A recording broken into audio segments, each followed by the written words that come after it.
Was I just looking at the wrong place?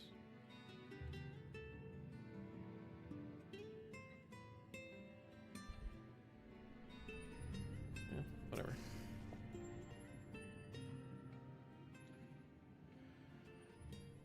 Here. This must be the barrier the Ondo spoke of. Well, that was rather more arduous than expected. Feel a sudden rush of gratitude for the smooth roads our ancestors cut through the wilderness. 'Twas a treacherous path indeed. Now, I believe one of us needs but raise a hand to banish this next obstacle. Fluffy, I elect you to do the honors. Why? You do it. Oh, I gotta do everything.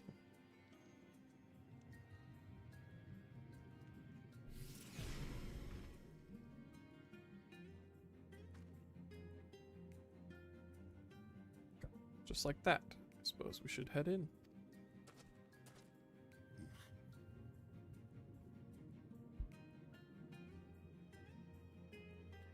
Like as not, this tunnel will be just as perilous as the road we walked to get here. Let's all stay aware of our surroundings, shall we?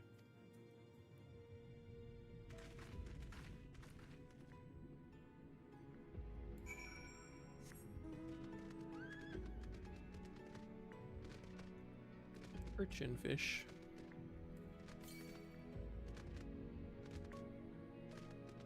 Southwest. What's up, Breen?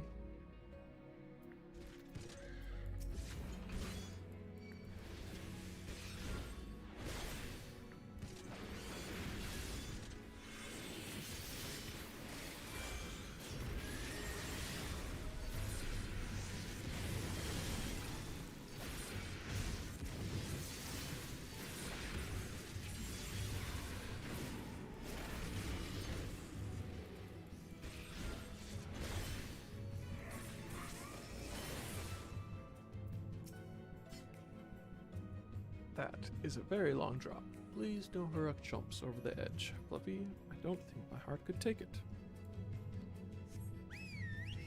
Okay. Her job is to tell me when to not jump off cliffs. What the hell?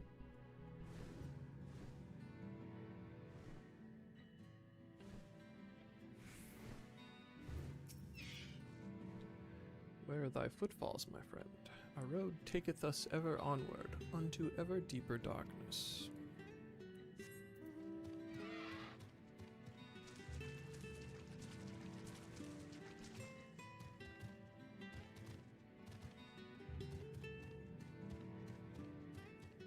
Glowy bones.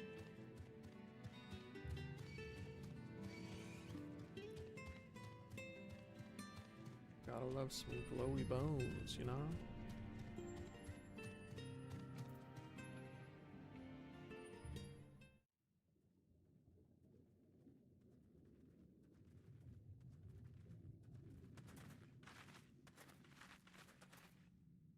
By the gods!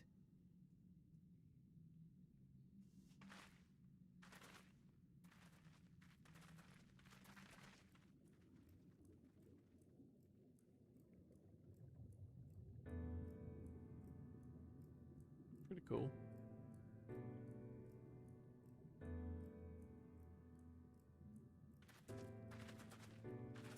When the Ondo spoke of a city, I did not think they meant an actual city.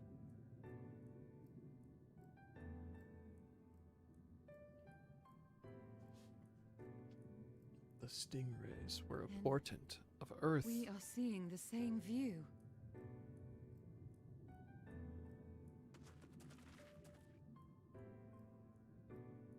The remnants in the Ondo settlement were solid material structures. But these...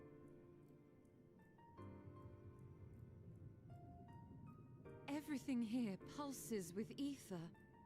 'Tis an enchantment on a monumental scale.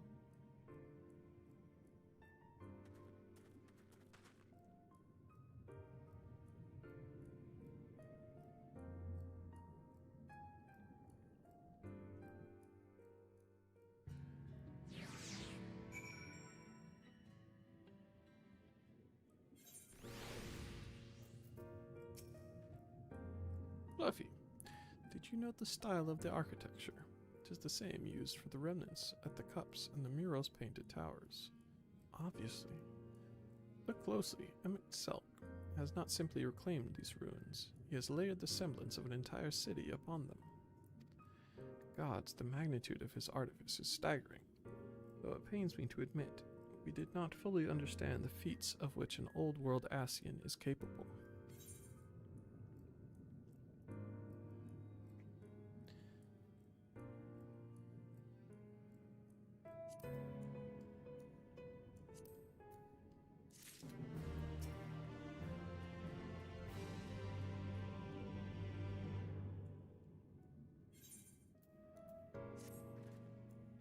It's intimidating, yes, but we have to start somewhere.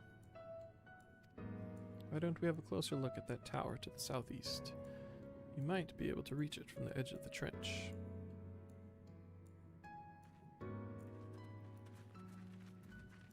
Southeast.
Look at the size of these doors.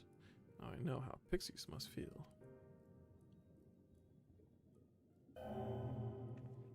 Fluffy McGee Orkson, recognized. Welcome to the city of Amarot. Will you be riding the lift? What? Did the building just welcome you? Mayhap it is not so passing strange. Did Emmett Selk not invite Fluffy to visit his abode? 'Tis plain thy coming was expected. Coming.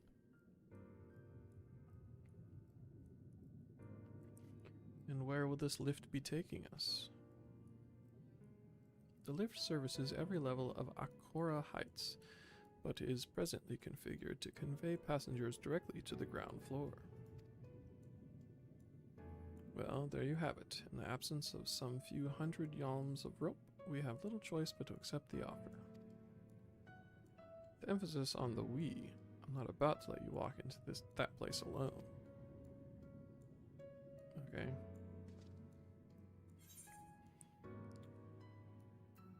I wish to ride the lift. As you wish. The lift will arrive shortly.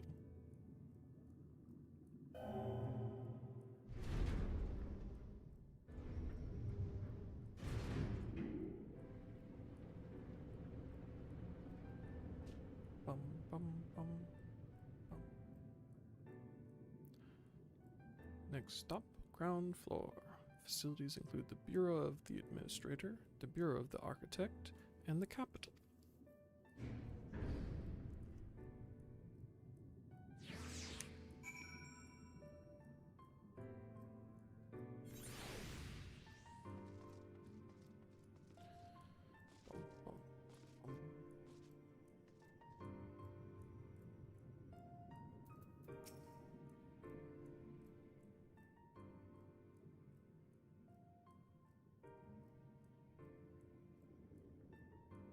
It's only at this distance that you start to realize just how big the buildings truly are. What did that voice call the city? Amurat. Look, over there.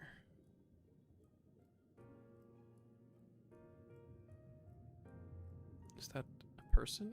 No, my mistake. That's a giant. Doesn't seem to have noticed us yet. Giant or no, a resident of this place may have much and more to tell us. I say we make the first move. Alphino, you can't just... Ugh.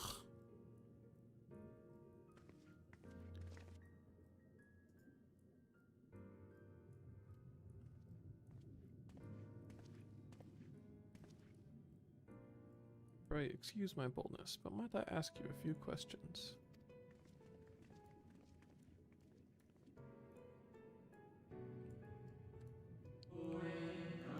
Oh, what adorable costumes. Are you children on an excursion? This district has much to teach you. How odd. That sounded like no language I've ever heard, and yet I understood every word. Just as he understood us.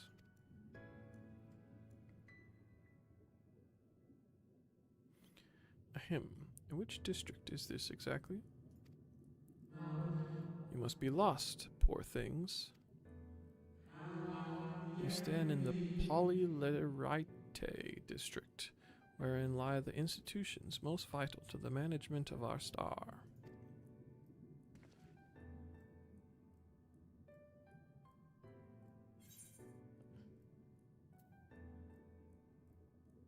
Can you tell us where to find MS Selk?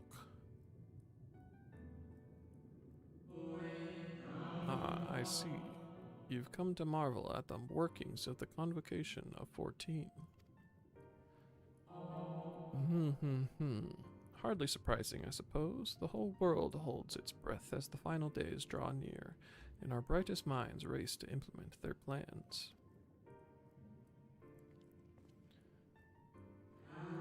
Thus, you must understand that gaining an audience at this time will be next to impossible. You should hurry home now, before your families begin to worry. Do you need me to walk you back?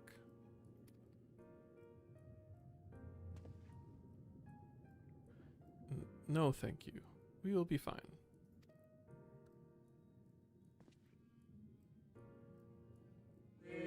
Very well. Take care, little ones.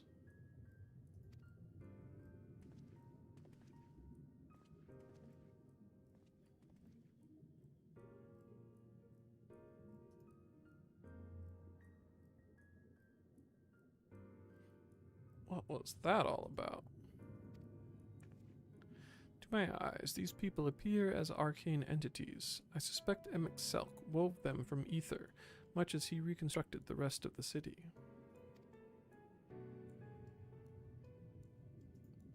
The final days.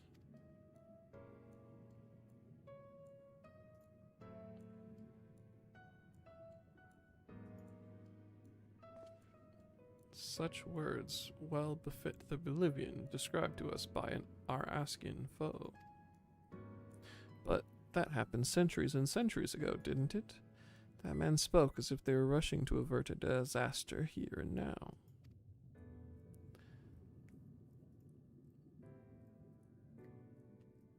Unless, for these people, the distant past is the here and now. I believe thou hast the right of it, Master Alphino. This ethereal Amelrot and its residents appear to be phantoms of a different age. Emic Selk hath resurrected a memory, a moment in time from before the star was sundered.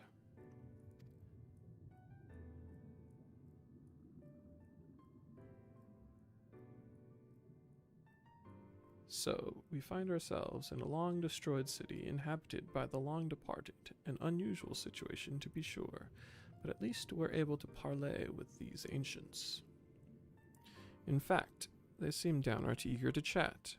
I say we use this to our advantage, split up, strike up some conversations, and see if we can't learn the location of our quarry. And while we're at it, it wouldn't hurt to wheedle out a few more details regarding this Convocation of 14 and their impending disaster.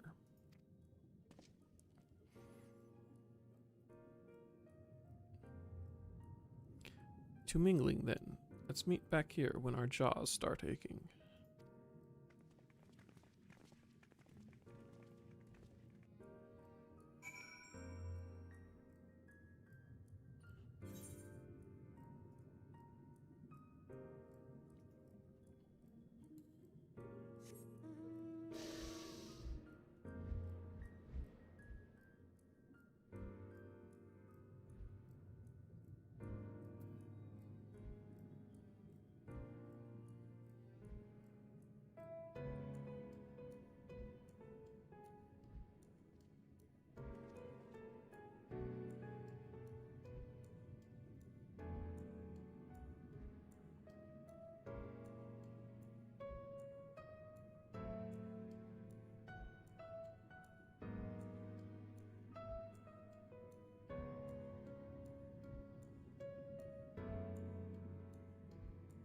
Oops.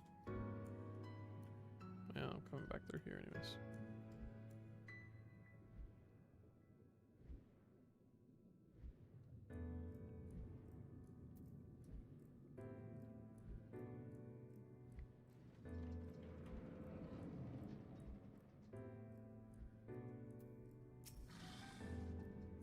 This is the Bureau of the Architect, little one. If you require assistance, I should be glad to assist you, but are you certain this is where you should be?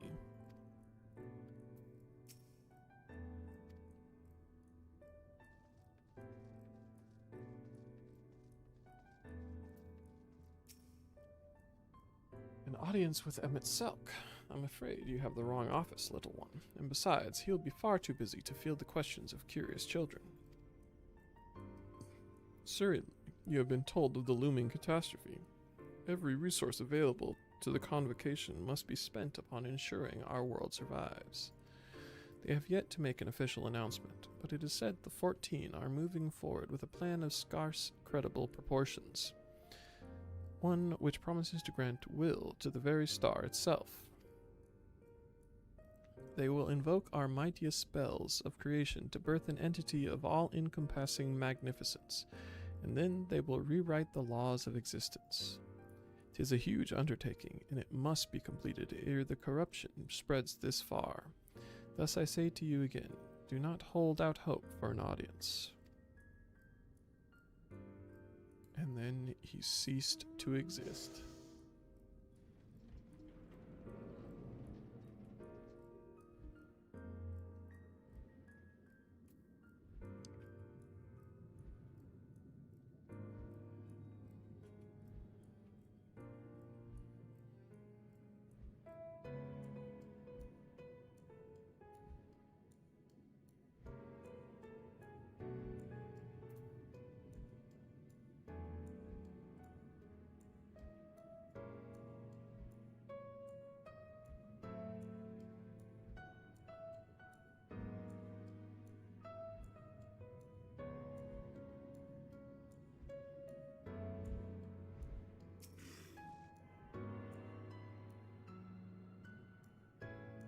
Mostly submerged etherate.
Good gracious, child, where is your family? You should not be alone at a time like this. Run along home, quickly now. Have you not heard? Though yet confined to the lands across the sea, a terrible phenomenon afflicts our star. They're calling it the final days. 'Tis said it starts suddenly, a cacophonous keening from beneath the earth. the sound distorts all living things within earshot and wrests from us control of our creation magics. Once that happens, all is lost. Fear, pain, despair, every dread impulse is siphoned from our minds and given substance. An eternal fall of fiery rain, an incessant spawning of nightmarish beasts. None can point to the source of the phenomenon. 'Tis as if the star itself has fallen ill, as if a force inimical to life now festers and spreads. I think that's the same weird-ass word. I don't know what it means. 'Tis only a matter of time until Amurat, too, resounds to that discordant squall. You should stay with your loved ones, child. Stay with them.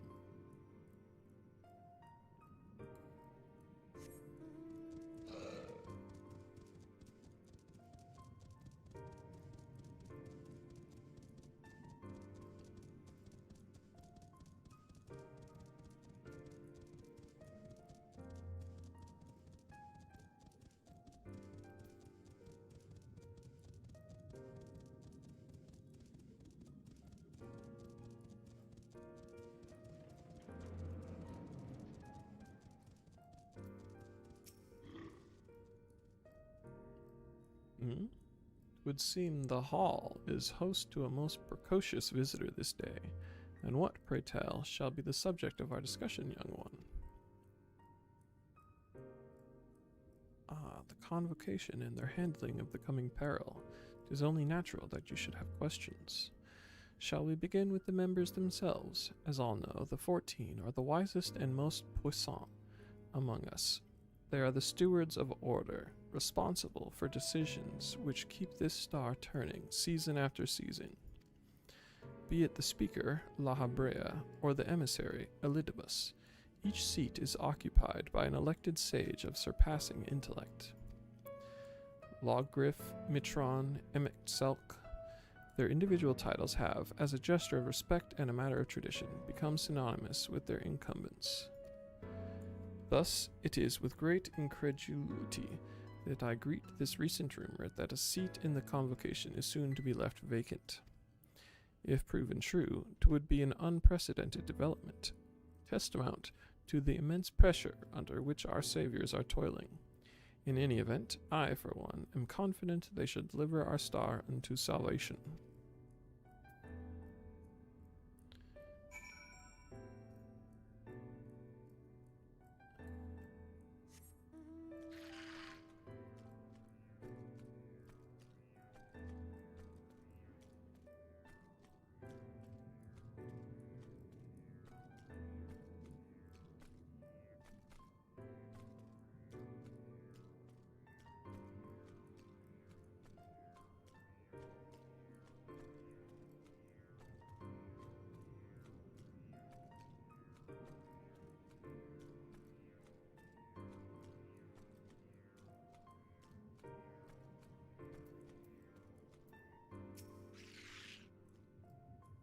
Fluffy, if I was not certain before, then I am now. The people of this city believe they face the end of the world.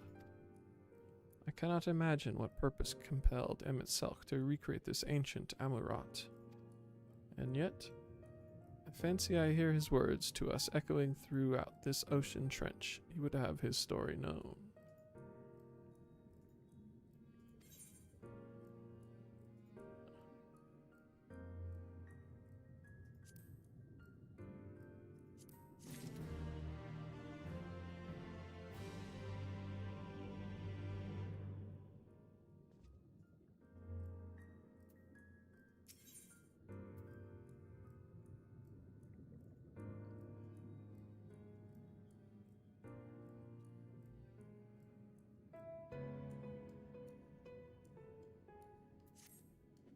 We can compare notes once the others return. Hopefully then our next move will become clear.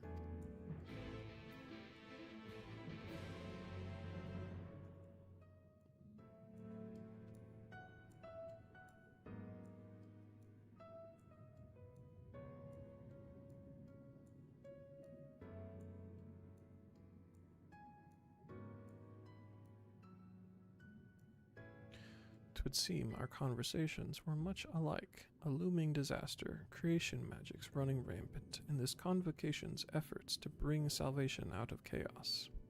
I suppose there was talk of little else in the time when these events came to pass.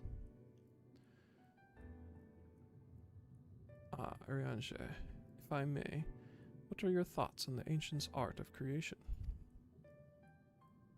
Fascinating discipline indeed. Aught the mind can perceive may be rendered in reality. All that is required is a clear concept upon which to focus one's will.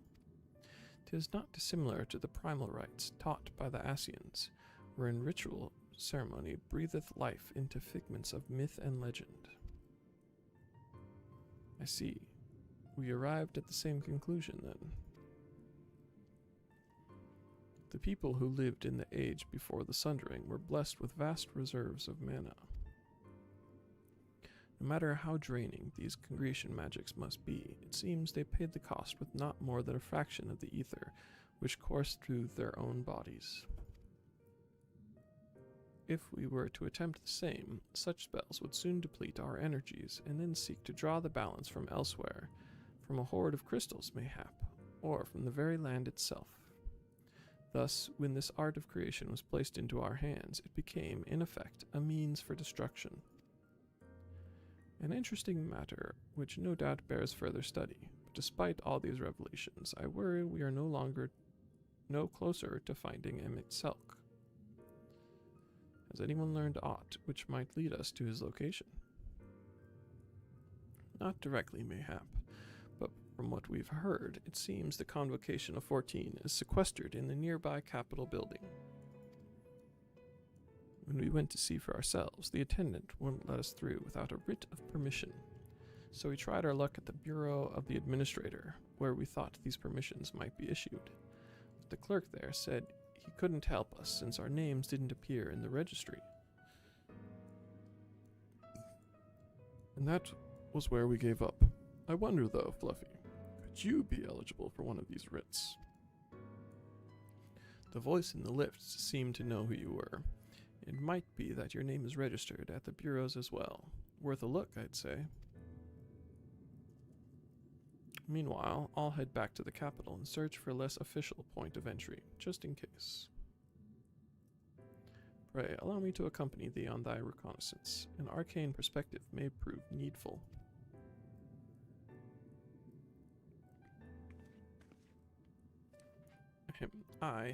I think I'd like to speak with more of these ancients. Maybe they know something that could help cure Fluffy's condition. Would you mind coming with me?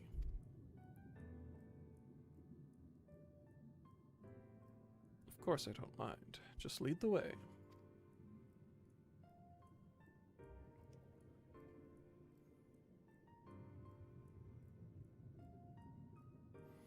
Then Y'shtola and I will busy ourselves with further exploration. There is surely more intelligence to be had.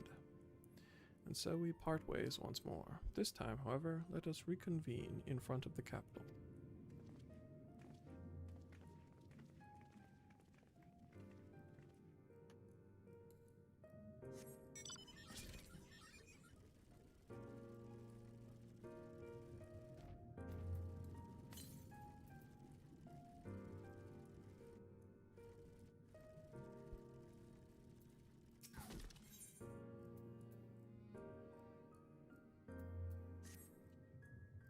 I must say, little one, those garments you're wearing, they are your own original concepts, I take it. Clearly they must be, given their rather singular flamboyance. I would never dream of stifling a fledgling creator's creativity, but to parade about in your Oh, hello. Just saw your message. Parade about in your cultivated individuality is hardly praiseworthy. Doing well. Near the climax of the Shadowbringer expansion. An Amaritine of character shares their creations with the community. They do not hoard them for their use alone. To delight in disparity is a mark of the morally deficient. Disparity engenders feelings of want and resentment, which degrade the bonds of fellowship. Thus do we encourage creators to share and share alike, else we risk kindling the embers of covetousness and violence that ever smolder in the hearts of all. I'm a Californian. No, I'm doing okay.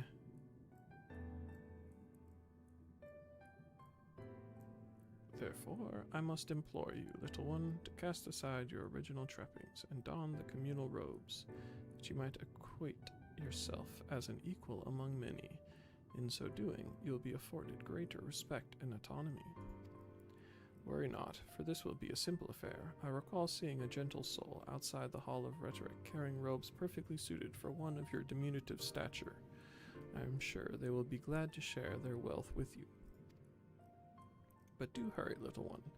The eyes of the collective are ever watching and weighing your worth.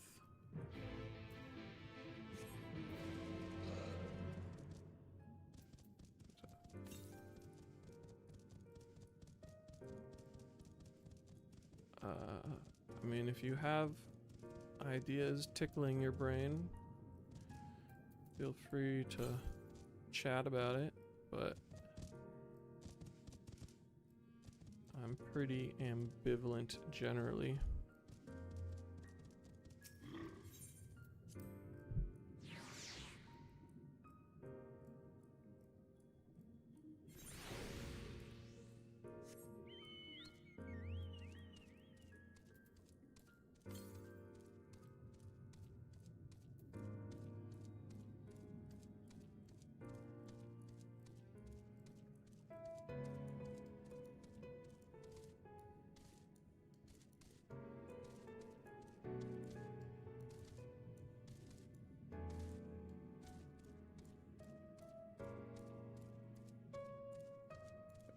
Caliban Gorge.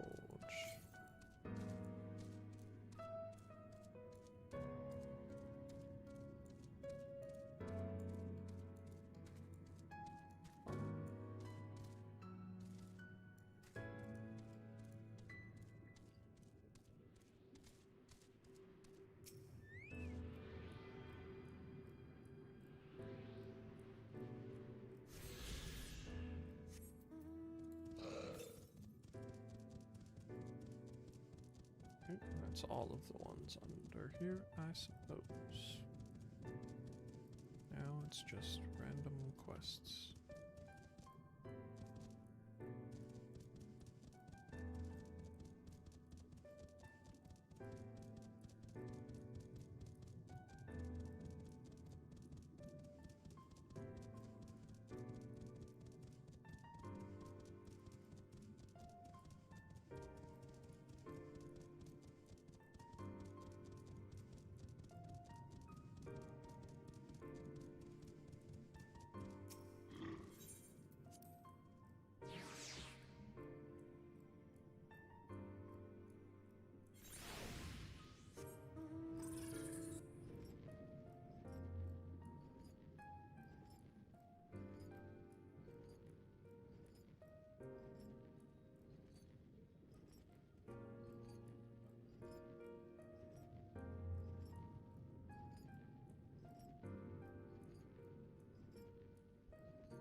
Polylerita.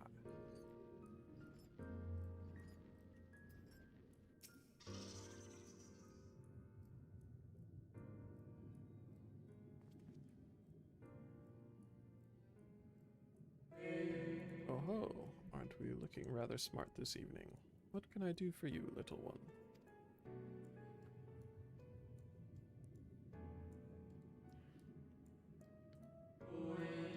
Robes to serve in lieu of your ensemble. Ah, how prudent. Alas, I have nothing I can offer you at this present time. The ones your associates saw me carrying earlier were a failed experiment. I never intended to make them so small, so I disposed of them shortly thereafter. A failed experiment?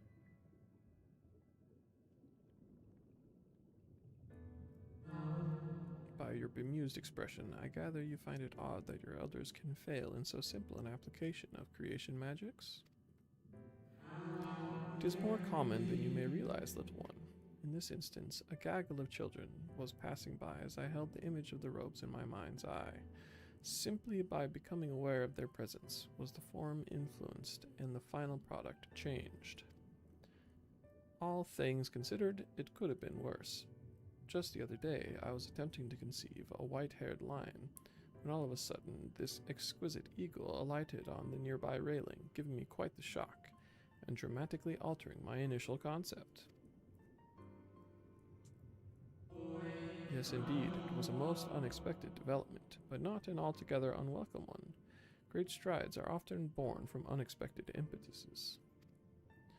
But even inspiration has its limits. For all the wonders we have wrought, I do wonder if there will come a time when we have fully explored the potential of our powers, when there is truly nothing left unmade, and only iteration and imitation and stagnation remain. But such esoteric matters need not concern you, little one. For now, I would encourage you to embrace your creativity and work your magics without fear of failure. Nevertheless, it would still be in your best interest to don the appropriate robes to avoid excess scrutiny. Why don't you go to the Bureau of the Architect and request the appropriate concept so you can fashion one yourself?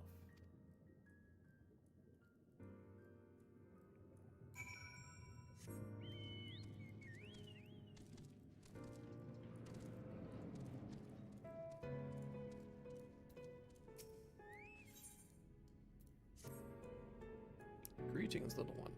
Come to debate, and at so young an age. How wonderful. Shall we retire to the benches and settle on a topic? Oh, my apologies for jumping to conclusions. My friends are not quite as fond of the Hall of Rhetoric as I am, so I have a habit of chatting up any potential conversation partners. So, if you are not here to debate, I presume you are here to learn about the mysterious and esoteric goings-on here. 'Twould be my pleasure to act as your tutor in these matters, if you will indulge me. The Hall of Rhetoric is, as its name indicates, a place where citizens may freely gather to discuss and debate all manner of topics.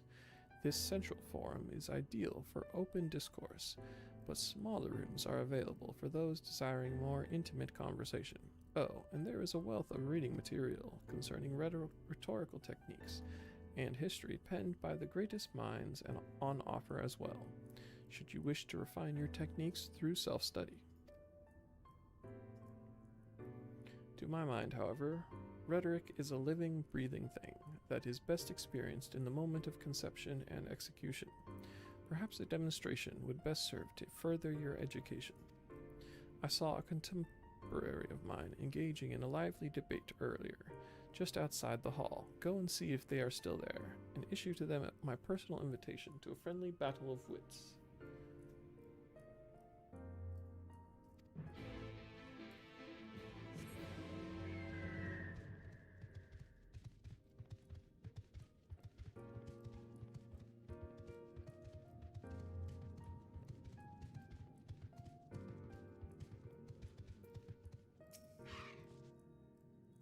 That is precisely my point, that their obsession with this so-called mandate to approve only the most beneficial concepts for wider distribution, never mind the ridiculous subjectivity of their criteria, has led the Bureau of the Architect astray from its original purpose.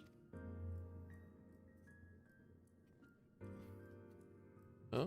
Have you business with me, child? Regardless, I'm in the middle of a heated discussion with my partner. Come back later. No. My position has nothing to do with the intrinsic value of unique identity and whether or not it is retained. Rather, I posit that the reproductions of a given concept are inherently imperfect, and thus they are themselves unique, albeit in minor but significant degrees, and, most importantly, this variance is not to be condemned, but celebrated.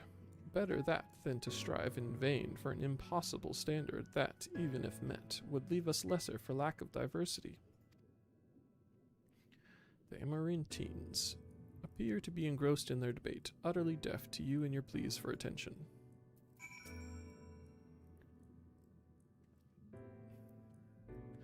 My, aren't you a stubborn little bugger? Strangely endearing, I must admit. But we have all the time in the world. Why are you so insistent that I speak with you this very instant? Ah, you are acquainted with that chatterbox. I suppose I do owe them a debate or two, and now is as good as an occasion as any. So be it.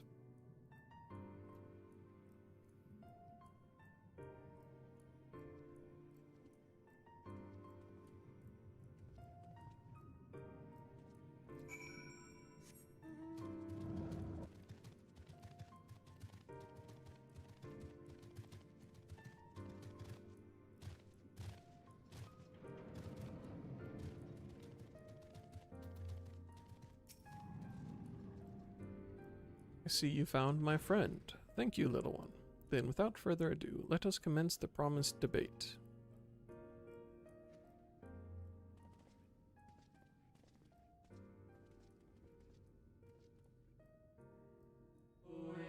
As to the matter of what subject we shall debate today, I propose the recent calamity which has befallen our friends across the pond. What say you? The singular point of contention is, of course, whether or not Amarot should intervene on their behalf.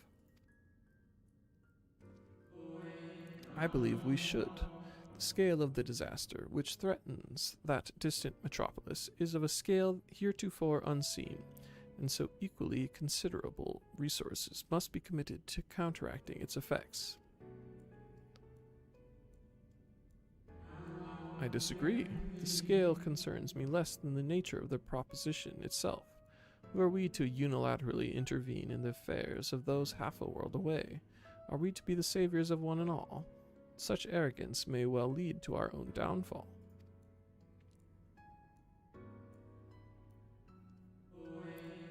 While I understand your concerns from a philosophical standpoint, I fear you are too quick to dismiss practical considerations out of a desire to maintain an unassailable moral authority. But let us, you and I, hold here for the present and offer the floor to our young students.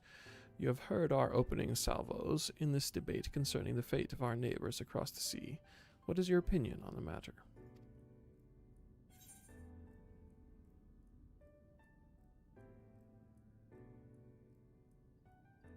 To ignore the plight of those who one might conceivably save is not wisdom, it is indolence.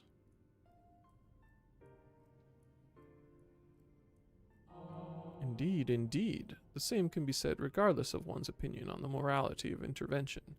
There is a clear and undeniable benefit to Amaral in using this situation as a testbed for our newest creations, that we might develop and refine our defenses against a potential threat to our own fair city. How readily you see the moral high ground. Was not our young friend's point that we have an ethical obligation to aid those in need? Yet not only do you instead elect to focus on the benefit to Amaroids alone, but you also deprive our distant neighbors of the agency to determine their own fate. You misunderstand me. What benefits Amaro benefits all creation. I firmly believe, for the knowledge and wisdom we stand to gain from intervention can then be shared with others, empowering everyone to more effectively surmount similar trials in the future.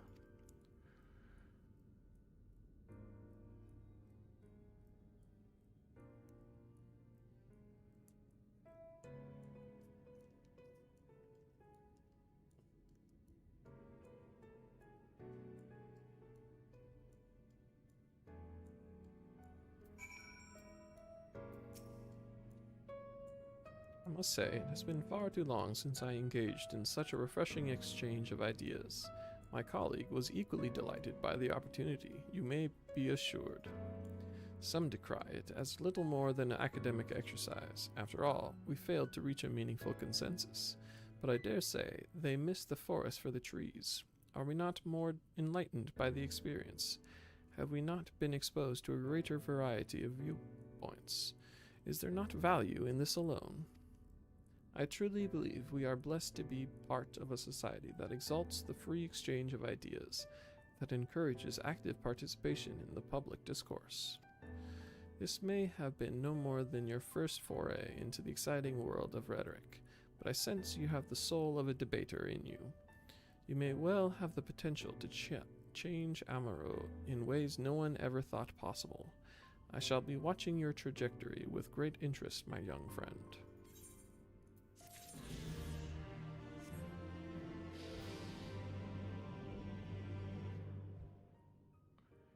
Ba-ba-dum-bum-bum-bum.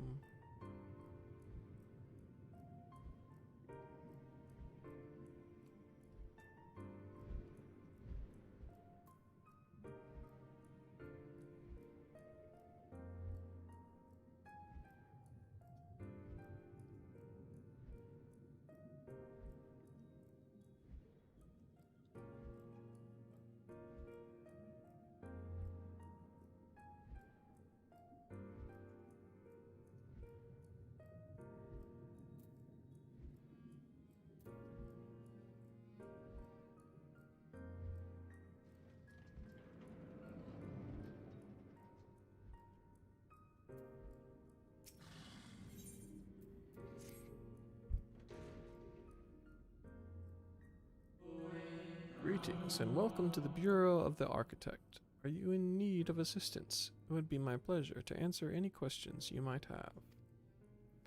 To your left is the counter where you may submit registrations for new creations.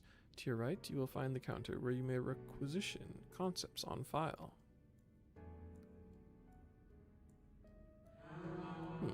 Am I correct in assuming you are not familiar with the services we provide?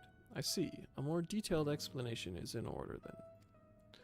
You understand that by harnessing the powers of creation, we can give physical form to all manner of concepts, yes?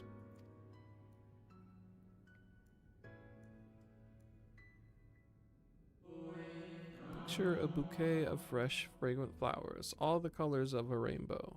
Now picture those self-same flowers formed of delicate crystal, impossibly fragile and radiating hues beyond the visual spectrum.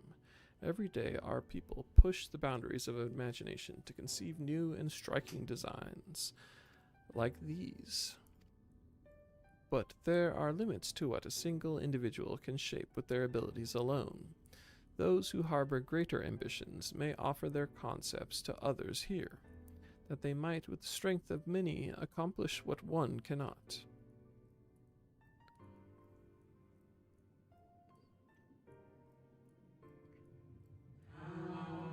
Not all concepts are approved for wider distribution, of course. Dangerous subversive creations pose a risk to everyone, and so it is only after a comprehensive evaluation, after a concept is judged to further the greater good, that we permit it to be shared with the community.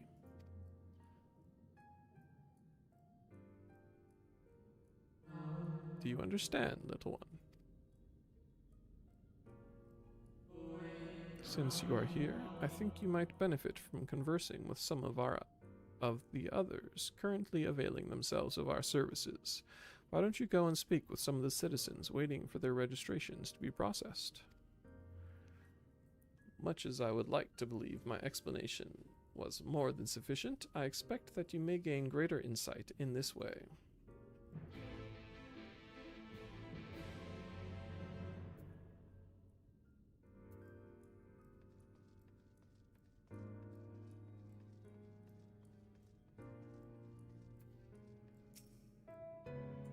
Welcome to the Bureau of the Architect, little one. Are you here to request a concept for personal use? If so, what sort of concept did you have in mind?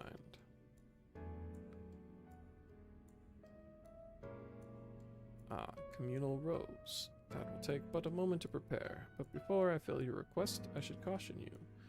Pardon me for asking, but your creative potential is, relatively low, is it not? We are trained to assess these things, and I fear that you do not possess the ability to express this concept in physical form. It's almost as though you completely lack it, though that can't possibly be.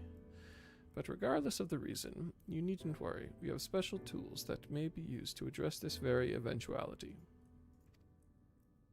I will furnish you with an etheric robe you can use to restrain one of the misbegotten cubuses that congregate in the plaza north of the Academia Anider. You will need to weaken your quarry before you can reliably bind them, but once you have, you can repurpose their energies to create your own robes.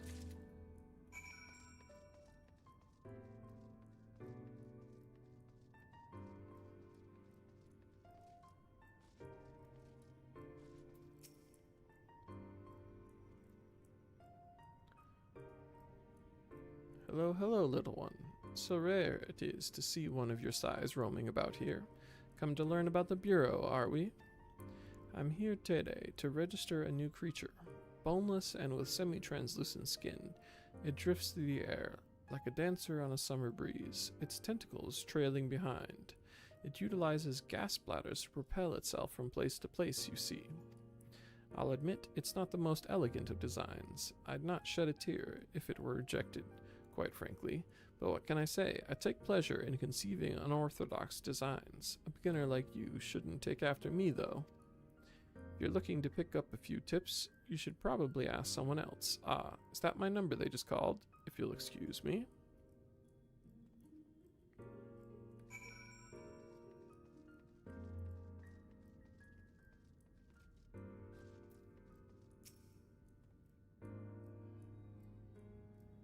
Are you the child I saw speaking with the attendant earlier? I thought so. So young and already so eager to learn about concepts and creations. That curiosity will serve you well, little one. I've been credited with a few popular concepts, I'm proud to say. I'm hoping that my latest will be equally well received. Autonomous figures. I say my latest, but really it's the product of many others' efforts and individual insights. But such is the case for every masterwork, I reckon. Autonomy notwithstanding, these creations know no fear. They are wholly devoid of emotion, and will without hesitation or resistance engage in any dangerous activity, even if death is assured. There's a beauty in that, I think, and I hope the officials do so as well. I tell you, there is nothing more nerve-wracking and thrilling than the waiting period before you receive the result. I love it and hate it in equal measure. Anyway, that's all I've got to say about it. If you're still keen to learn more, why not pester that worrywart over yonder? Come to think of it, I think their particular creation was designed to appeal to children.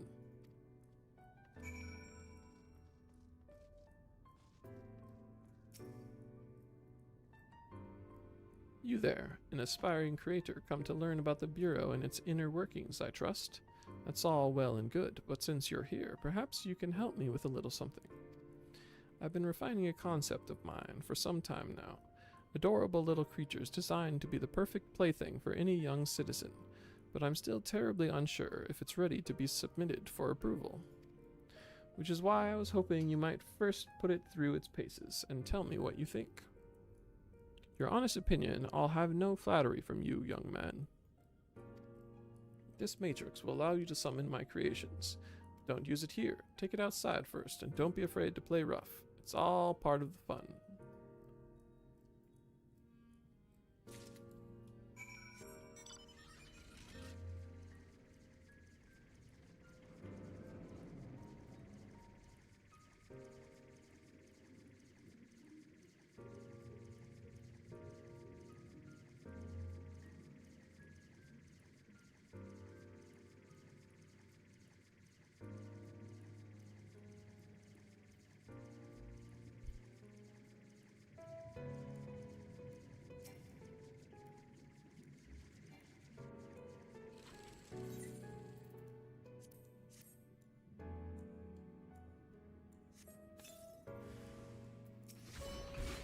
Friend, play with friend.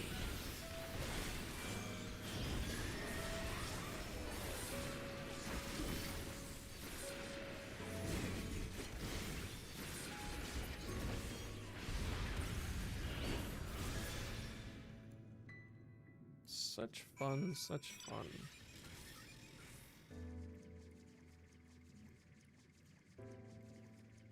It made me heavy.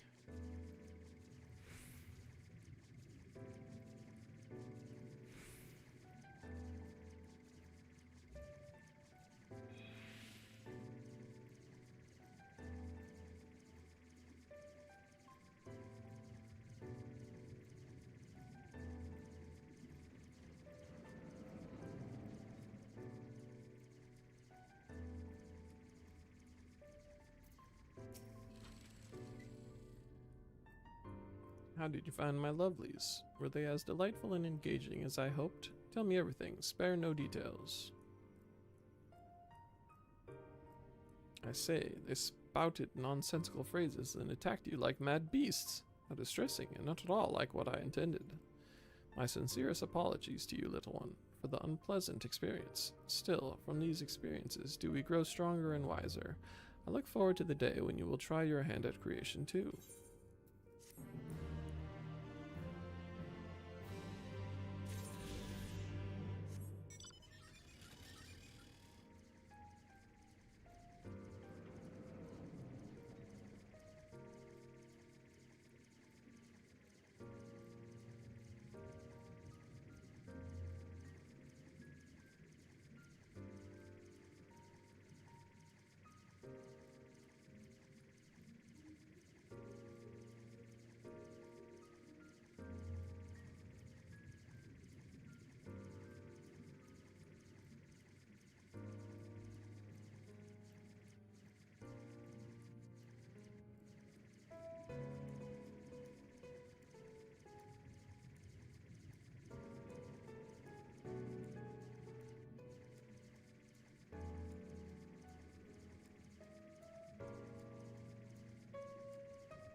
Boo-boos.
Welcome back, little one. Did you succeed in binding a cubus?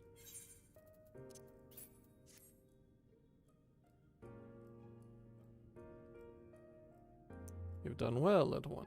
Allow me to siphon its energies and prepare the matrix for you. Should only take a moment. Here you are, a creation matrix that you may use to generate your own robes. The concept is inscribed upon the crystal, which has been infused with the ether of the beast you brought me. What? Why are you looking at it as though you do not know how to channel the powers of creation? It is as natural as breathing. Even a newborn babe has the instinct. Even if your potential is lacking, as one of our people, you must surely know what to do.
Bum.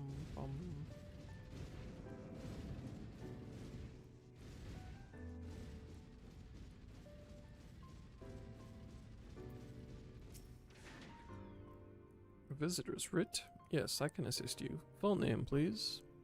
Fluffy McGee Orkson, please wait near the counter while I confirm your details.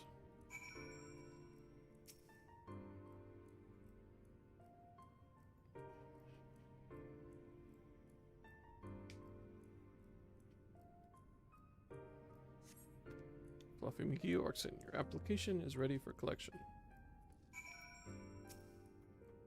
As your residency was approved by Emmett Selk himself, further forms of identification will not be required.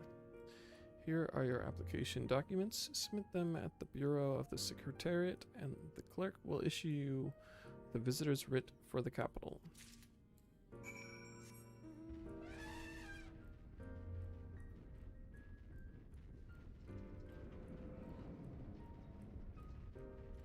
Prince Ali, mighty Ali, Ali bum bum bum bum ba-dum bum bum ba-dum ba-dum bum bum ba-dum ba-dum bum.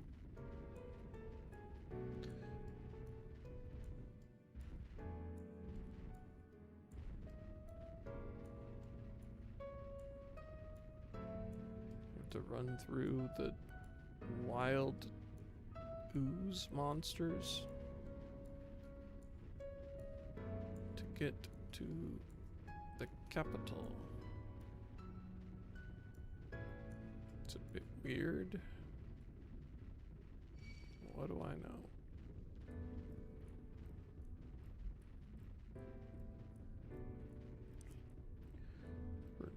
Soli ma ba da dum ba ba dum ba ba bum bum bum bum ba dum bum ba dum bum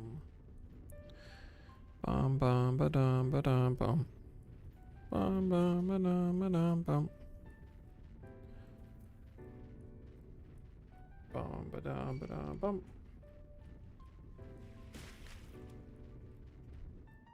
Hydro shot. It's a Pokemon. Almost.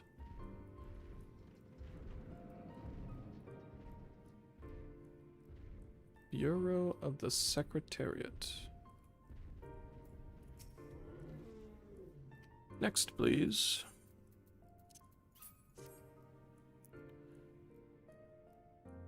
Visiting the capital, are we? Please take a seat. Your name will be called once your application has been processed.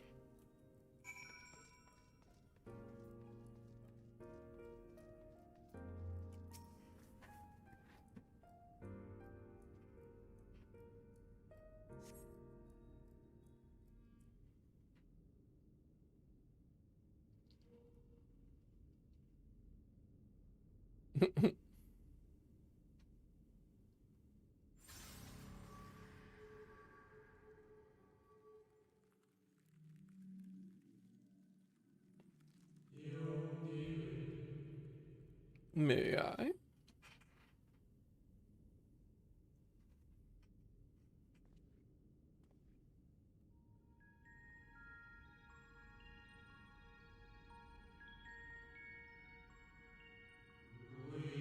You, I think, are from a time beyond ours. Have you followed in the wake of Emmett Selk?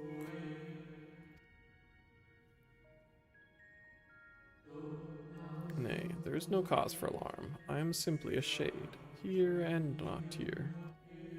I know only that my name is Hythlodaeus, and that this city is a recreation, a phantom moment plucked from the well of history.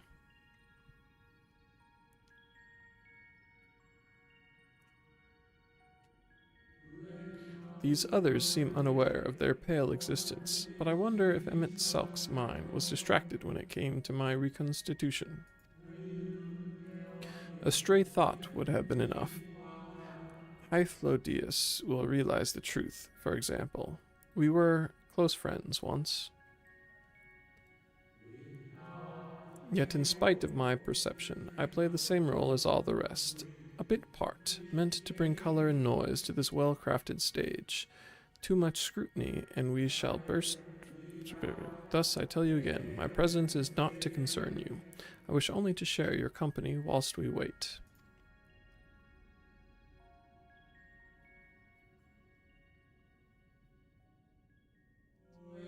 If you've come this far, then you know of the catastrophe which awaits us on our morrow.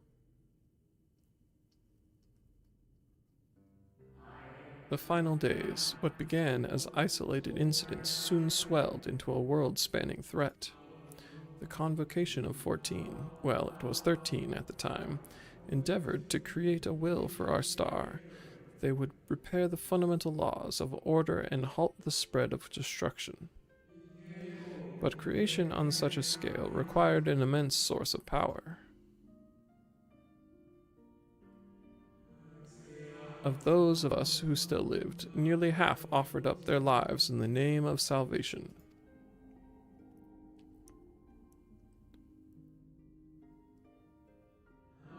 And from their sacrifice, Zodiark was born.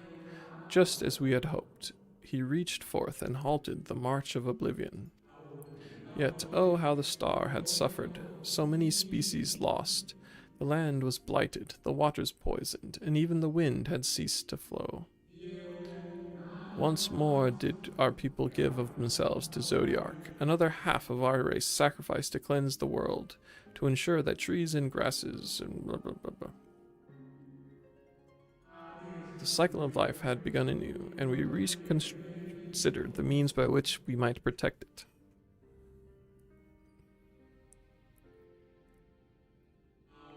The Convocation decided thus: we would nurture our world until it was bursting with vitality. Then, when the time was right, we would offer some portion of its living energy to Zodiark. In return, he would restore to us those brethren whose souls had fed his strength, and together we would resume our role as stewards. There were, however, those who disagreed with this plan. They argued that enough had been sacrificed to Zodiark, that this new world should belong to the lives newly born. These dissidents surrendered their life energies in the creation of Hydaelyn, an incarnation of their opposing belief, and for the first time in history our people stood divided. Know you then how this conflict ended?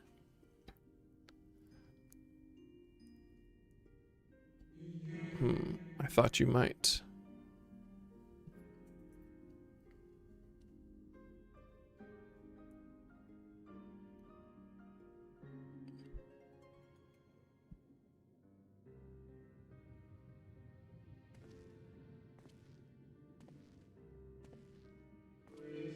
Emmett Selk has ever been a champion for the will of Zodiark.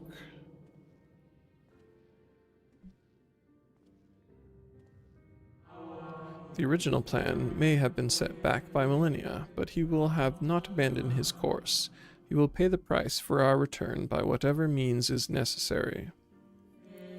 And though he may carry himself with a certain glib ease, Emmett Selk is not a man to bear his burdens lightly. In fact, I imagine they have only grown heavier with every passing century.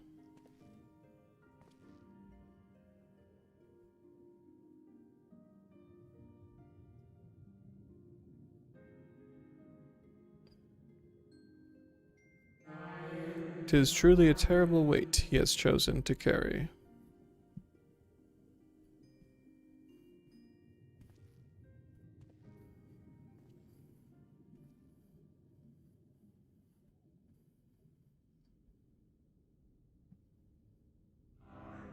Fluffy McGee Orkson.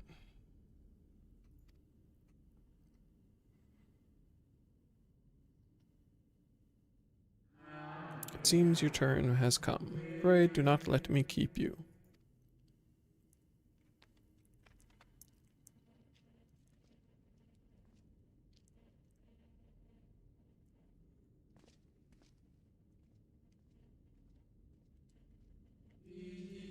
Ah, there was one last thing.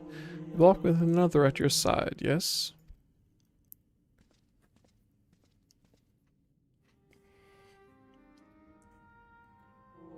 Nay, I see no definite form, just the faintest suggestion of a second soul. I doubt it visible to anyone but me. Otherwise, I assume only you can see and hear this ethereal companion?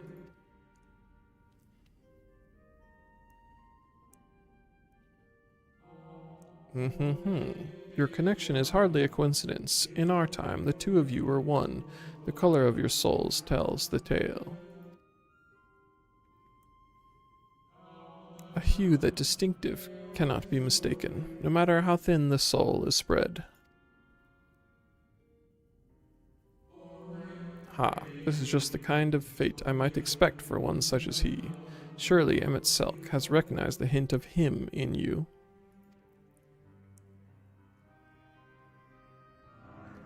Fluffy McGee Orkson? Fare you well, my new old friend. May you find what it is you seek.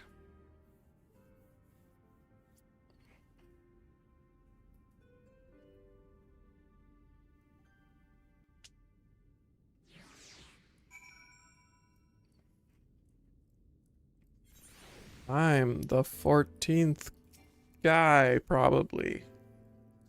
Your visitor's writ, as requested. When you wish to gain admittance to the capital, simply present the document to the attendant within.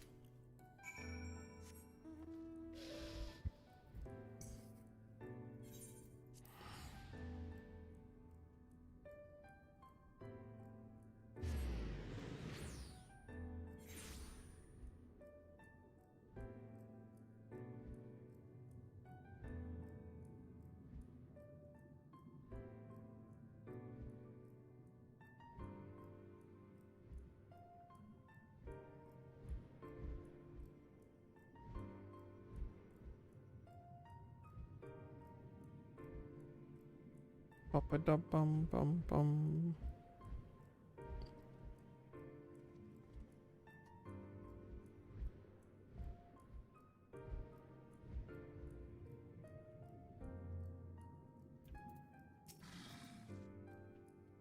Finally, you were gone so long I was on the verge of mounting a rescue party.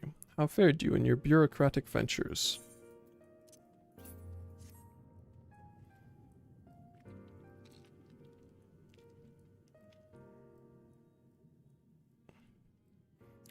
I see my instincts were correct.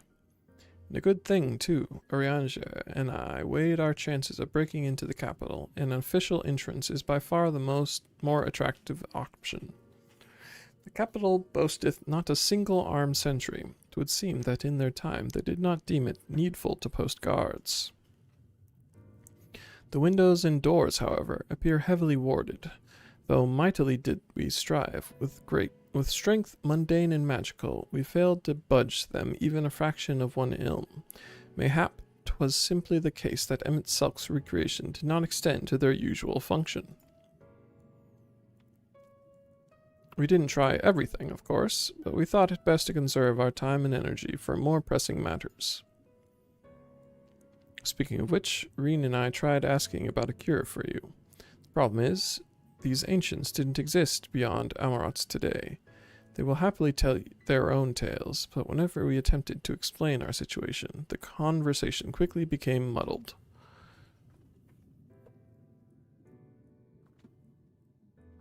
What of you, Fluffy? Was aught worthy of interest said during your efforts to obtain a writ? Whew. I met a guy.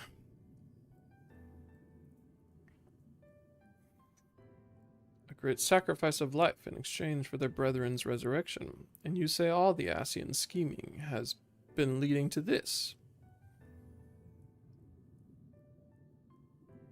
All this time, but if they still mean to enact this plan, then things won't end with the rejoining.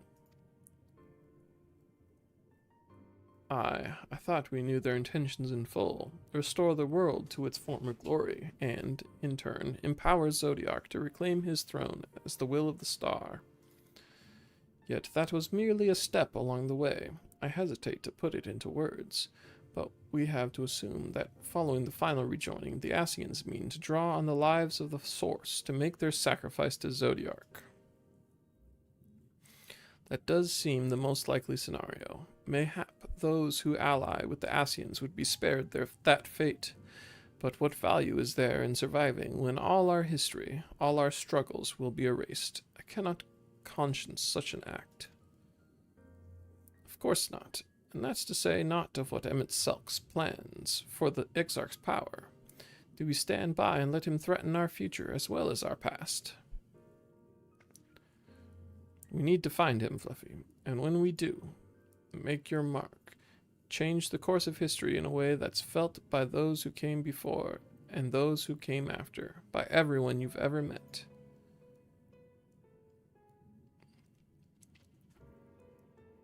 Change things so that even my other self, dying somewhere in that future calamity, will smile and say, I knew you would win.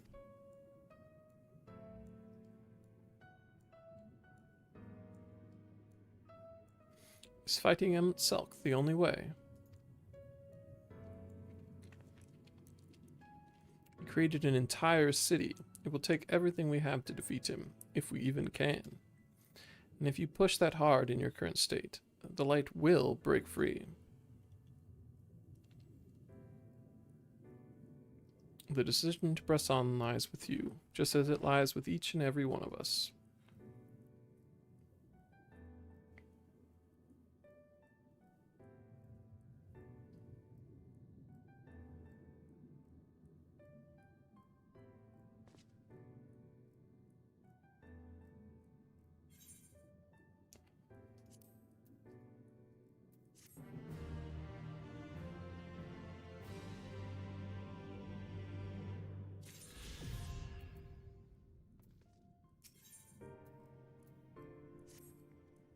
Do you remember that talk we had atop the tower in Mordsuk? I'm still of the same mind now as I was then. I don't abandon you, you don't abandon me, and together we make a difference in this fight. There's always hope if we look for it. I saw it again and again as you tore those veils of light from the sky. If we keep taking that next step forward, there's a chance we'll find a way to save you. So no matter how long it takes or how much it hurts, you can count on me to keep on walking.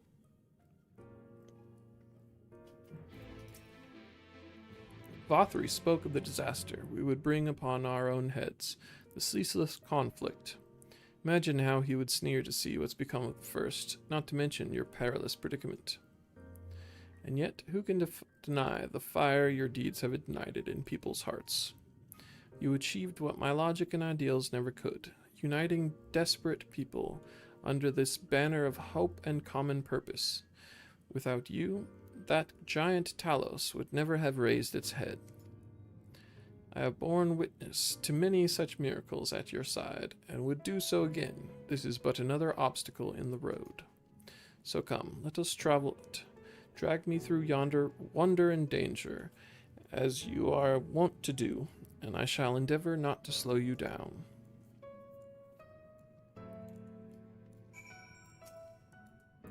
As well thou knowest, if we are to usher Emmett Selk into his rest, we must needs bind his Ascian soul, and then shatter it with overwhelming force. The former task requireth Arasight, and such have I prepared, upon the Exarch's asking, no less, though 'twas ever mine intent to provide said boon. The future whence our noble friend doth hail is a world fallen to Ascian artifice, and he would not see such grim history repeated. In a sense, Emmett Selk's destruction will be the culmination of the Exarch's effort, a reward for all he hath endured these many years. Yet even as thou strideth into the jaws of peril, forget not but that his fondest wish, and that of many others besides, is to see thee survive unto the morrow. 'Tis in pursuit of that happiest of outcomes that I do pledge to remain at thy side.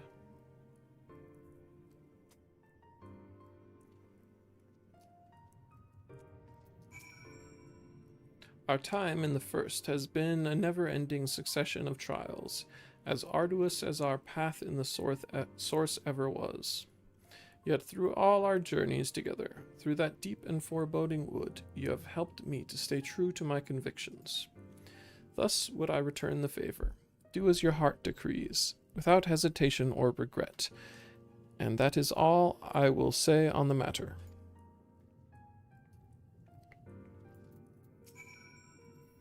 Well, this has put everyone in a solemn mood, hasn't it?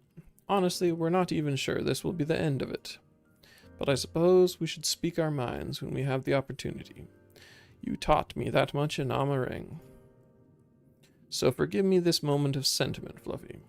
By dragging me into this sorry mess, you've given me the chance to think and act as I should have, for Reen's sake. Words cannot express how much this has changed my life, or how grateful I am for your support. So I shall express my gratitude through action instead. No matter where you decide to go, I will be there, guarding your back.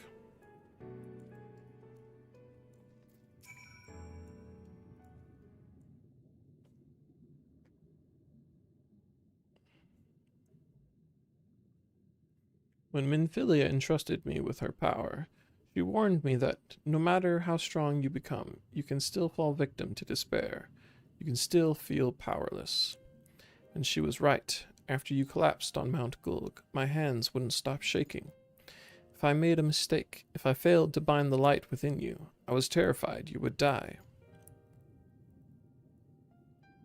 Even now, you could be moments from turning, and I wouldn't know how to save you. You, Thancred, the others, you've all been there when I needed help. Minfilia surrendered her life to me, her legacy. I should be ready to do the same for you, and I want to, I do, but I'm not good enough. She told me to follow your example, and I've tried. I've really tried.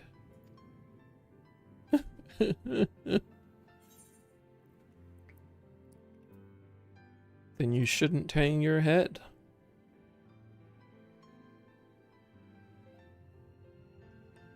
I shouldn't?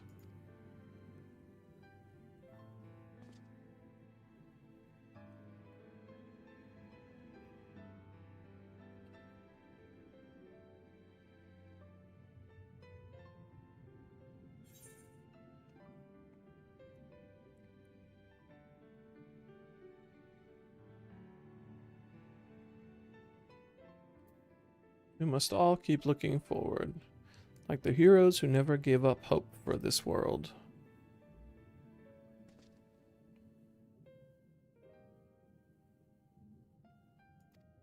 I'm not sure who you... Actually, never mind. I think the answer might be different for all of us.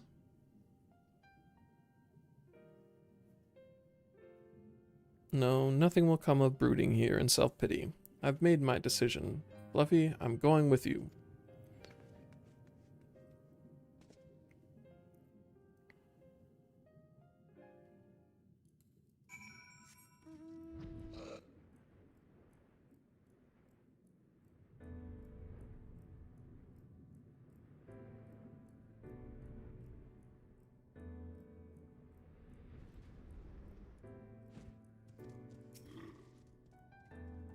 Welcome to the capital. All visitors must present an official writ of permission before admittance will be granted. Your documents appear to be in order. You may proceed into the capital, but any guests you may choose to bring with you must remain in your vicinity at all times.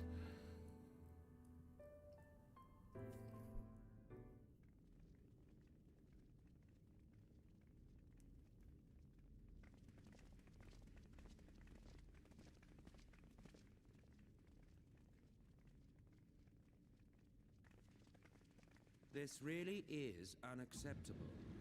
I gave you very specific instructions. Hello. Selk.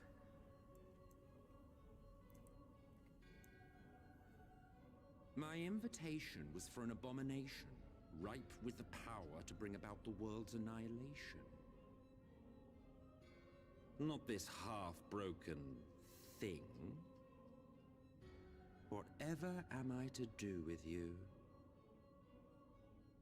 And I see you insist on keeping the same familiar company. Are you so lost without them? It is not he who is lost without the familiar.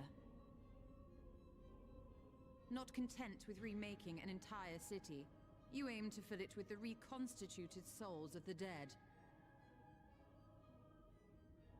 I may have gotten a little carried away in my attention to detail, added a few unnecessary flourishes.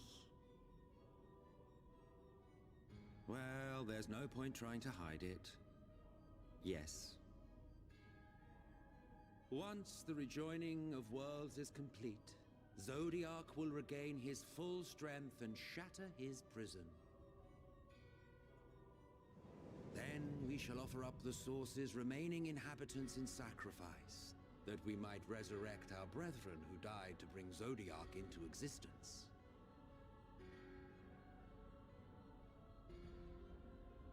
But what was it that you came here to do exactly?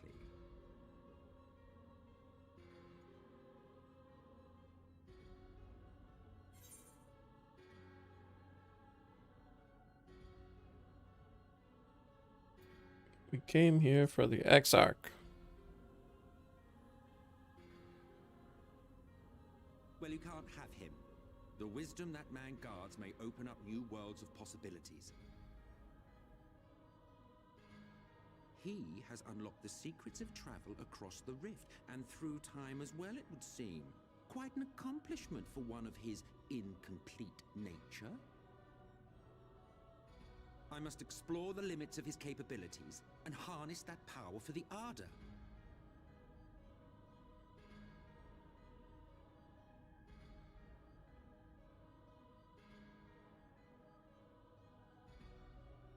Even now, after everything, you refuse to see reason. You think it unfair that you are subject to suffering? That your lives will be sacrificed for the Ancients? Look at me! I have lived 1,000 of your lives. I have broken bread with you, fought with you, grown ill, grown old, sired children, and yes, welcomed death's sweet embrace. For eons have I measured your worth and found you wanting. Too weak and feeble-minded to serve as stewards of any star.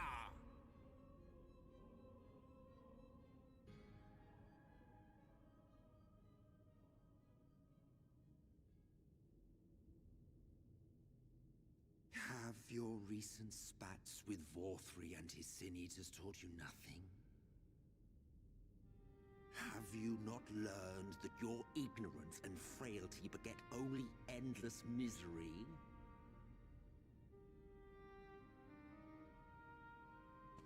How long do you mean to perpetuate this farce? How much more must I endure your bumbling interference?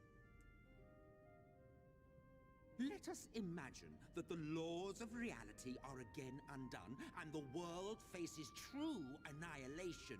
Do you honestly believe that half your number would sacrifice themselves to save the other? Of course they wouldn't! And if you had witnessed history unfold as I have, you would reach the same conclusion.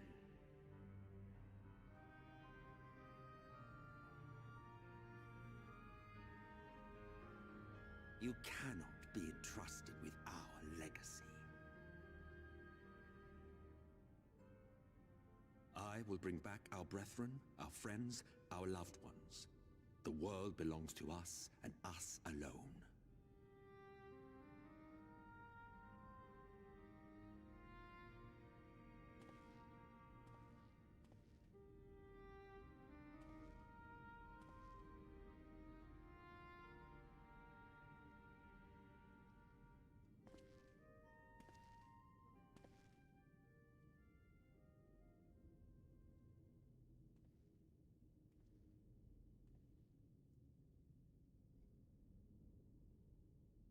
Emmet Selk!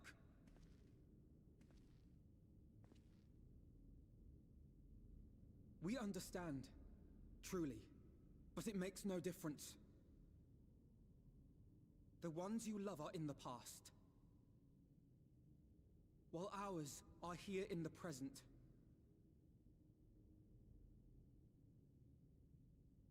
One day, we too will be ashes and dust, but not today. Our time is not yet finished.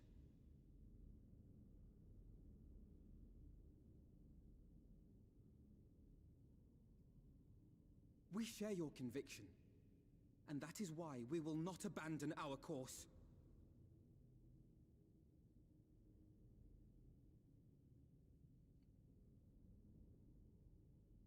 We came here for violence. You think us the same? You think your tattered soul of equal worth to those I lost? Then come. Earn your place. Prove yourselves worthy to inherit this star.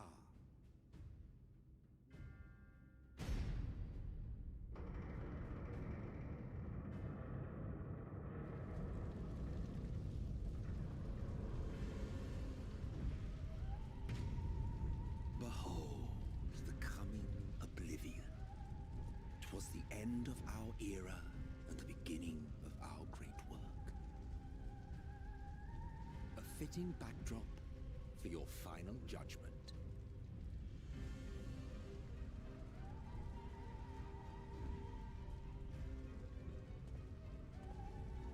I shall wait within, but do not spend too much time on your preparations.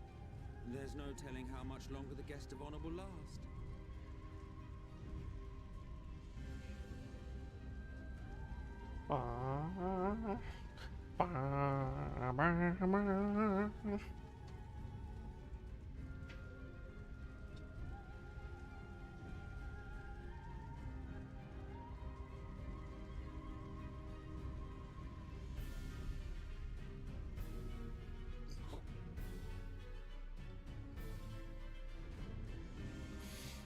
Bum bum bum bum.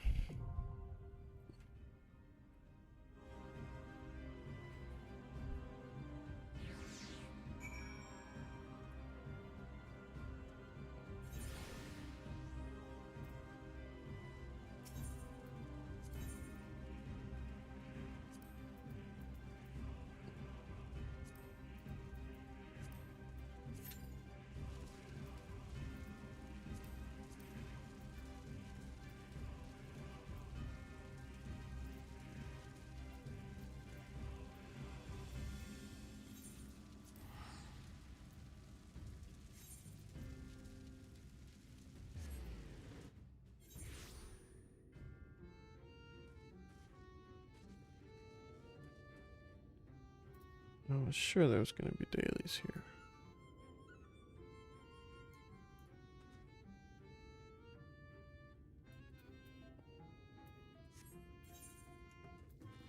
Bum bum bum bum bum bum bum.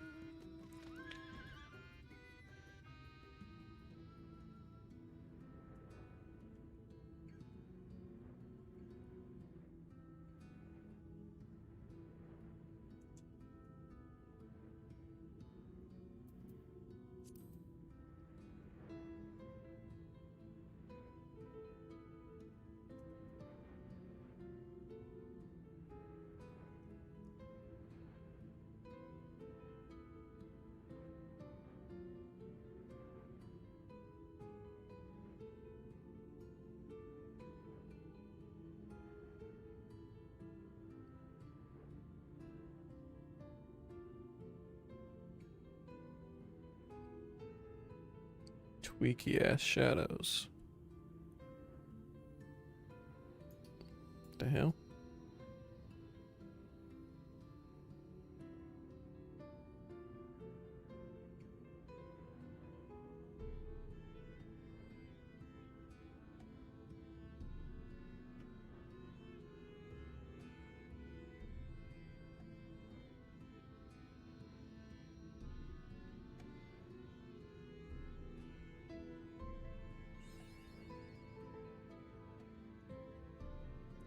The lawns.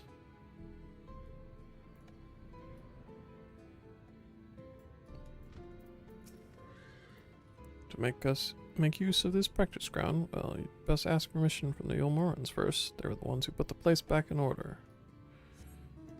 Huh. Okay.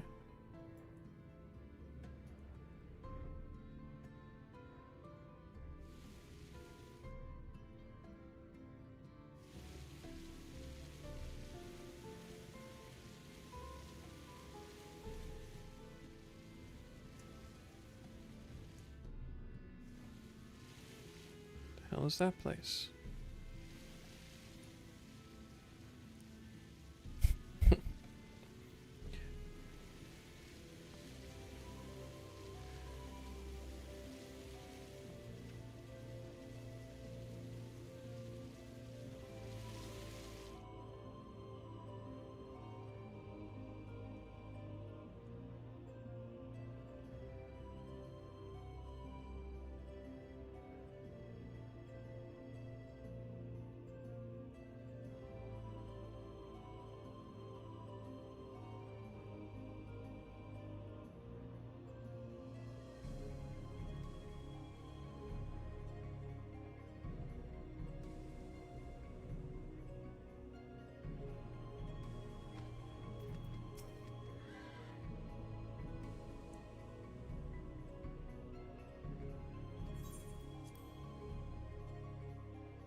mantis shrimps, but big.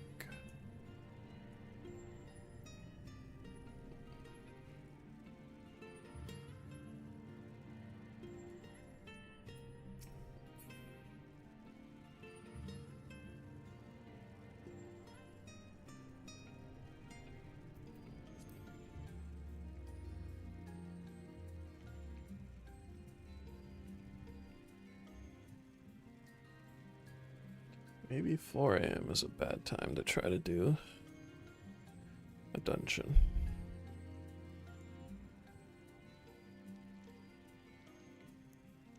Maybe.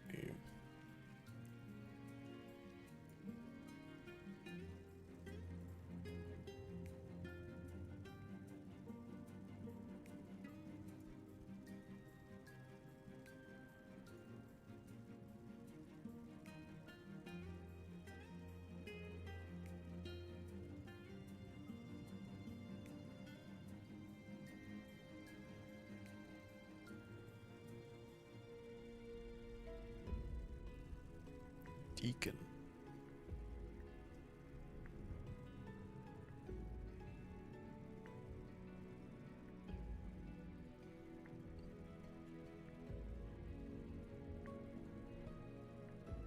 What a bizarre experience this is.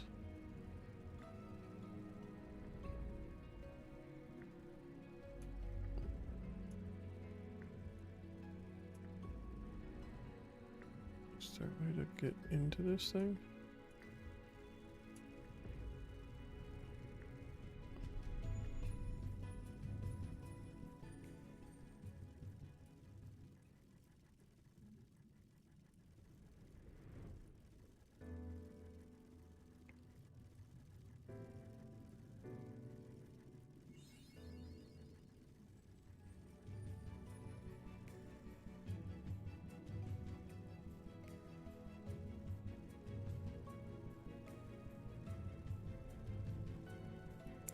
Pretty good.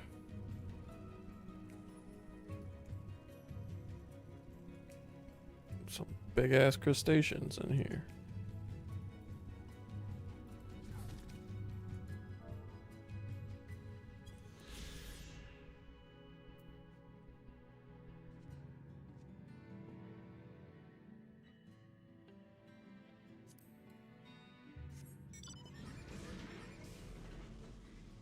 Hondo come down here?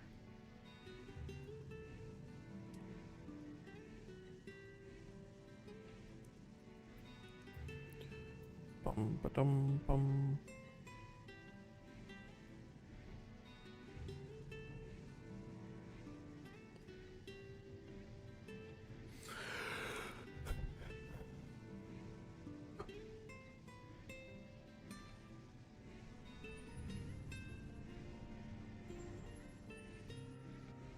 It's kind of an ecological disaster.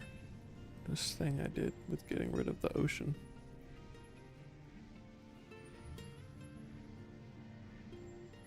Also, presumably it got displaced and not just poofed.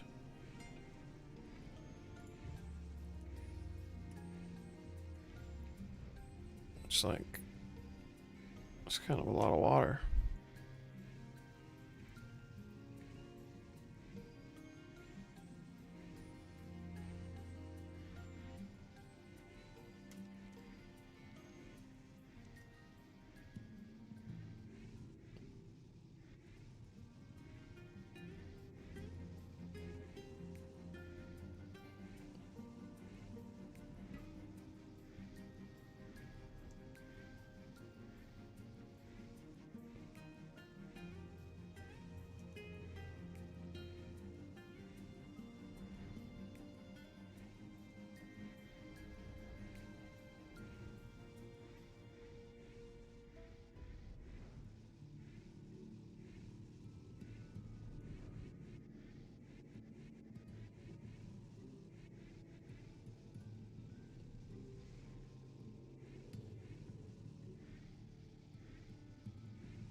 Okay. I have all the map in the whole expansion. Except for, I guess, dungeons.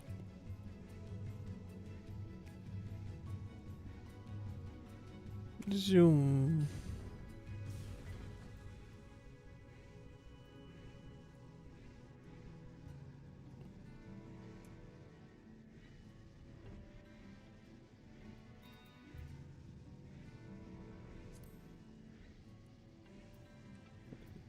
Bum, bada, bum, bum. Shared fate.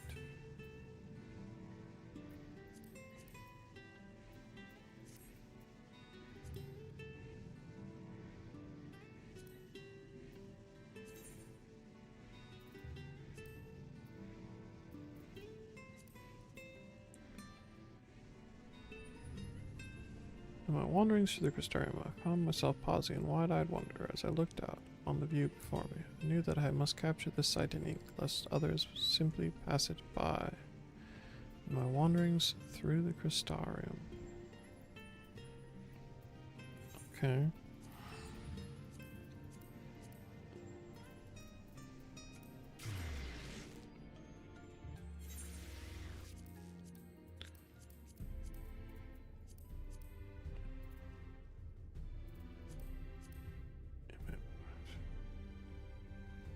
Looked out upon the view before me. Sight in ink, lest others simply pass it by. In ink. Does that mean it's in the library? Oh no, it's not a clue. It's just...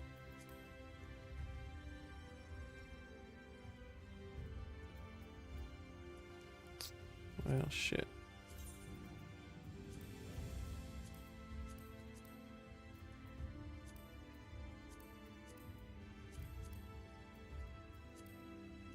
There's 4 more in the Crystarium somewhere.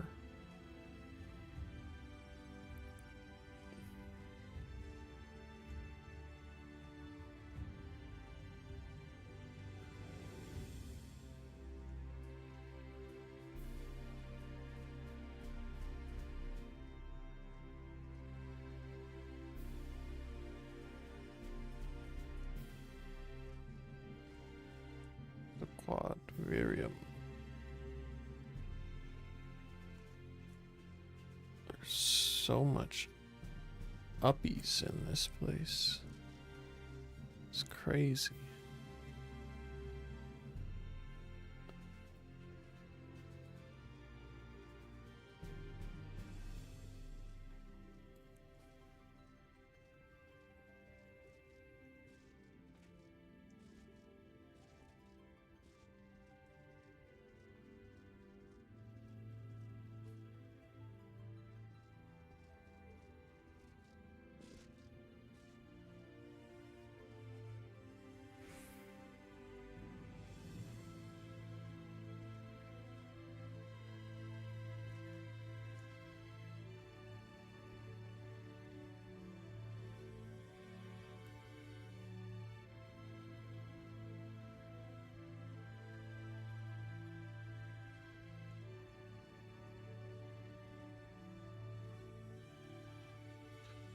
It really feels like there would be one out here, you know?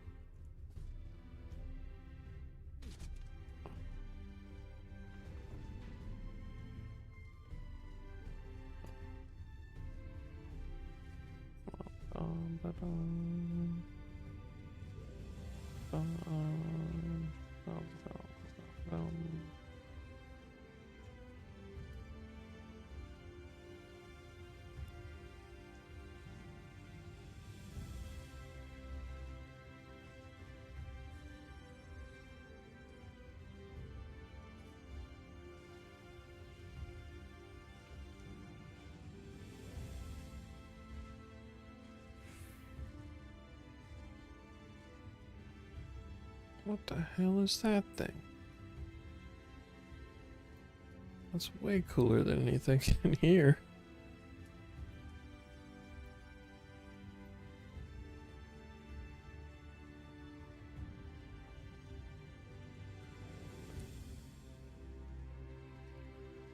Boom, boom, boom, boom, boom. This is where the gang's way.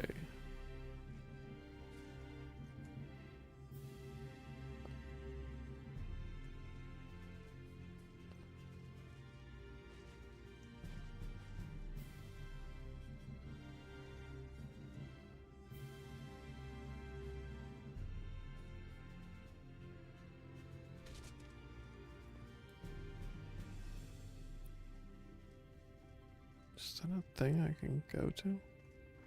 Oh, maybe that's where the bedrooms are. Okay. No, but they're... I don't know. They just left the coolest stuff for the background, I guess.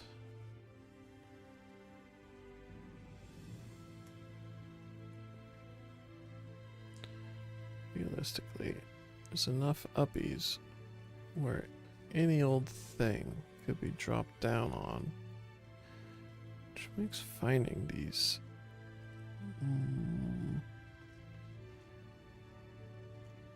less straightforward.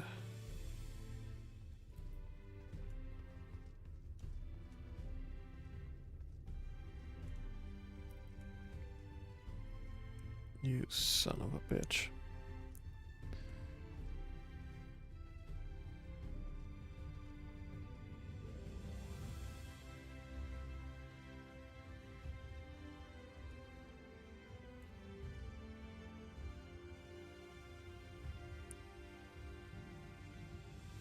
Waited for 17.5 minutes.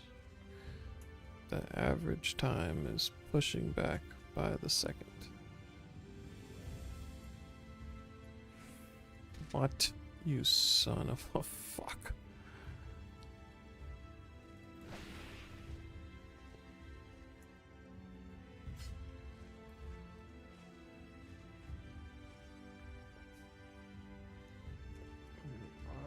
Starting to get weird again. Yeah.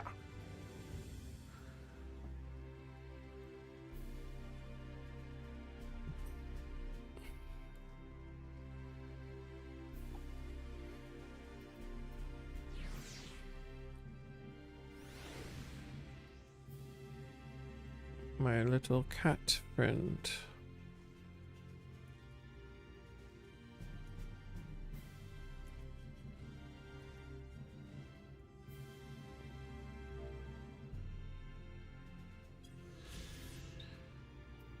That's the number one. Makes sense. It is a very big first spot. But that's number 5?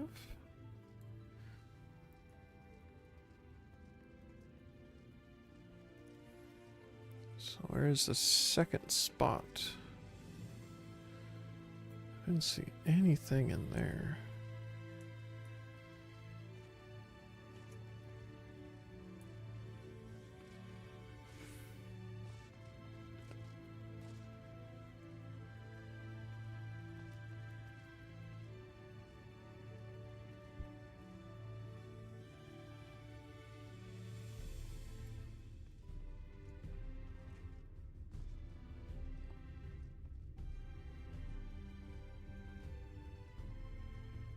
Maybe I'll just do this dungeon tomorrow.